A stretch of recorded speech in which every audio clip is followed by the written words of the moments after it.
Bismillahirrahmanirrahim. Assalamualaikum warahmatullahi wabarakatuh.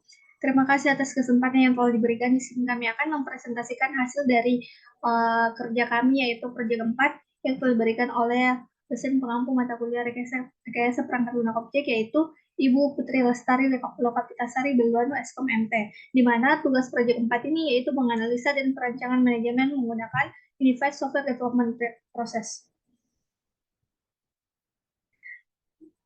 Perkenalkan anggota kelompok kami yaitu saya sendiri Aulia Putri Utami, yang kedua ada Amelia Putri Pratiwi, dan yang terakhir ada Trianta Rizky Ramadhani.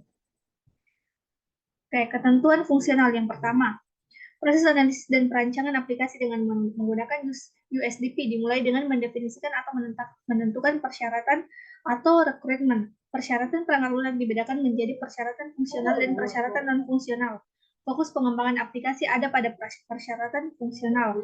Persyaratan fungsional ini yang akan digunakan melalui diagram use case. Metode yang digunakan dalam mengumpulkan persyaratan fungsional adalah dengan melakukan wawancara terhadap user dan pengguna aplikasi, kemudian membuat user stories. Setelah itu, pengembangan bersama user mengklasifikasikan persyaratan aplikasi berdasarkan user stories tersebut. Beberapa ketentuan fungsional yang harus dipenuhi oleh sistem antara lain sebagai berikut.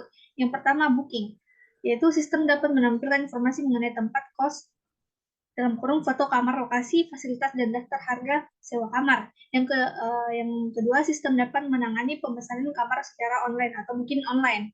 Yang ketiga, sistem dapat membatalkan pemesanan kamar yang telah di-booking oleh calon penghuni. Yang kedua, ada payment, di mana terbagi atas dua. Yang pertama, ada sistem dapat menangani pembayaran uang sebagai tanda jadi pemesanan kamar atau down payment sebesar 10% secara online via bank. Yang kedua, sistem dapat menangani pembayaran uang sewa dan mengonfirmasinya ke penghuni rumah kos. Nah, yang ketiga ada room management, yaitu sistem harus dapat menyimpan dan menampilkan data penghuni kamar yang dihuni secara layanan yang dipesan. Yang keempat ada report, di mana terbagi atas tiga, yaitu yang pertama sistem dapat menyimpan dan menegenerate laporan keuangan bulanan dan tahunan. Yang kedua, sistem dapat mencatat pengeluaran harian. Yang ketiga, sistem dapat menegenerate aset report. Selanjutnya akan dijelaskan oleh teman saya. Tentuan lainnya ada operasional, performasi, dan keamanan. Untuk persyaratan non-fungsional dibedakan dalam persyaratan operasional, performansi, dan keamanan. Beberapa ketentuan non-fungsional yang harus dipenuhi oleh sistem antara lain sebagai berikut. Ketentuan operasional atau lingkungan fisik dan teknis sistem yang diaplikasikan. Yang pertama itu sistem dapat dioperasikan pada PC, desktop, dan notebook, serta terlihat dalam resolusi display. Yang kedua, sistem harus dapat bekerja pada semua web browser seperti Internet Explorer dan Mozilla Firefox. Yang ketiga, sistem harus dapat diakses pada sistem operasi Windows dan Linux. Yang keempat, sistem harus dapat diakses pada komputer dengan spesifikasi hardware minimal yakni hard disk 1 GB, memori RAM 128 MB, dan prosesor Pentium standar. Ketentuan performansi atau kecepatan kapasitas dan kandalan. Setiap interaksi sistem dengan user tidak boleh lebih dari 3 detik. Yang kedua, sistem harus dapat digunakan atau dioperasikan dalam 24 jam dalam sehari, 7 hari dalam seminggu, dan 356 hari dalam setahun. Sistem dapat menangani transaksi secara bersamaan. Yang keempat, sistem harus dapat menggenerate historical data laporan keuangan selama per bulan. Ketentuan keamanan. Yang pertama, sistem harus memiliki sistem otorisasi bertingkat. Dalam hal ini dibedakan menjadi otorisasi owner, manajer, dan otorisasi penghuni atau calon penghuni. Yang kedua, sistem harus mengatur otorisasi untuk penghuni dan calon penghuni. Yang ketiga, sistem harus mengatur otorisasi untuk manajer, dapat mengupdate laporan bulanan berjalan dan atau tahun berjalan. Yang keempat, sistem harus mengatur otorisasi untuk owner dapat memeriksa dan mengubah laporan bulanan.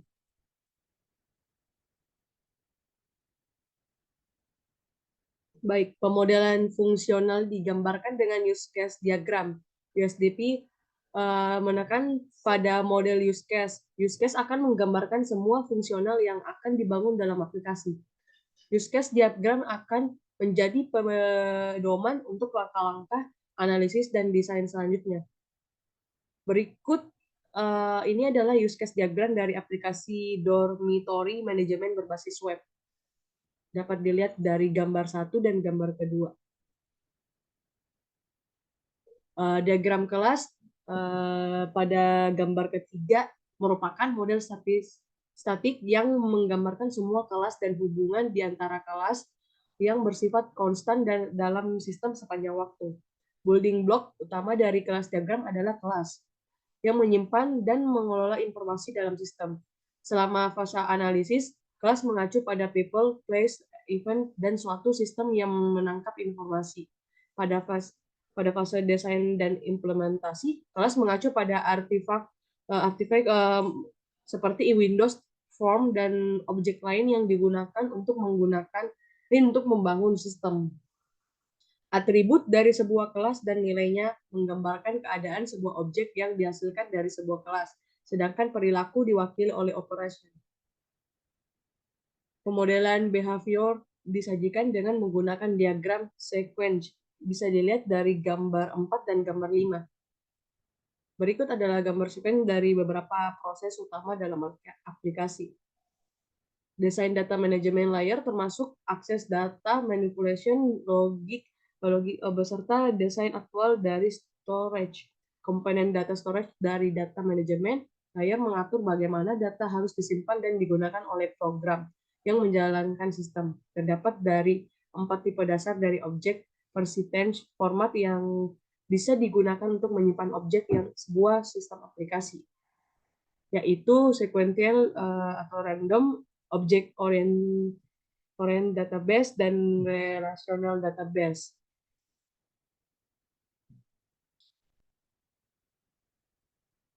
Ya, pada penelitian ini format yang dipakai adalah relation database, mapping problem domain object to RDBMS digambarkan dalam IRD berikut dari gambar ke-6. Untuk tabel relation membuat data relasi antar tabel yang terdapat pada sistem. Tabel tersebut dapat dilihat pada gambar ke-7. Baik, selanjutnya akan dijelaskan oleh teman saya. Setelah membuat model-model perangkat lunak, selanjutnya adalah mendesain lapisan antarmuka pengguna atau interface design. Interface design merupakan proses pendefinian bagaimana sistem berinteraksi dengan unit eksternal seperti customer, supplier, dan sistem yang lain. Antarmuka pengguna terdiri dari 3, yaitu bagian dasar. Yang pertama adalah navigation machine, berupa cara user memberi instruksi ke sistem dan memberitahu sistem apa yang harus dilakukan. Yang kedua adalah input machine, berupa cara sistem menangkap informasi, misalnya form yang menambahkan informasi calon penghuni rumah kos yang baru. Yang ketiga adalah output machine, berupa cara sistem menyediakan informasi bagi user atau ke sistem yang lain, misalnya lapor web atau web page. Untuk keperluan penulisan paper ini, maka hanya akan ditampilkan salah satu untuk desain prototyping aplikasi dormitory management berbasis web, yaitu terdiri dari beberapa tampilan bagi user. Salah satunya adalah form booking yang diperlihatkan pada gambar di atas.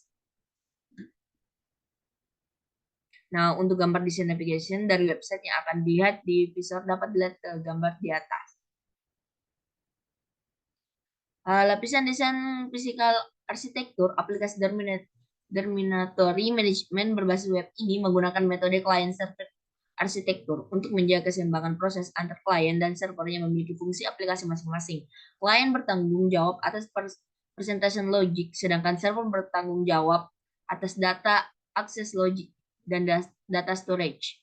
Pada gambar di atas dapat dilihat bahwa strategi perancangan infrastruktur aplikasi dormitory management berbasis web ini menggunakan sistem hosting melalui paket hosting yang ditawarkan oleh salah satu penyedia jasa hosting yang ada di Indonesia. Alasan menggunakan sistem hosting tidak perlu memberi infrastruktur jaringan seperti router, firewall, switch, dan server. Yang kedua itu dengan tidak adanya network infrastruktur tersebut, maka manajemen pengolahan jaringan seperti maintain network infrastruktur tidak perlu dilakukan. Di samping itu, skema koneksi internet 24/7 tidak perlu ada.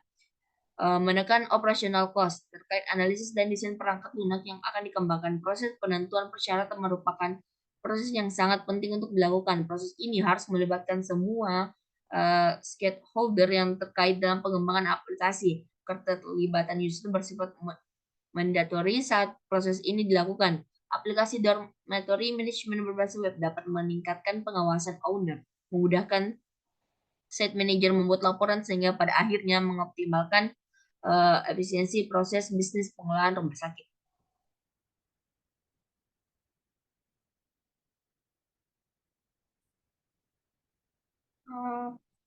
Mungkin sekian penjelasan dari tugas proyek 4 kami. Lebih dan kurangnya mohon dimaafkan. Wassalamualaikum warahmatullahi wabarakatuh.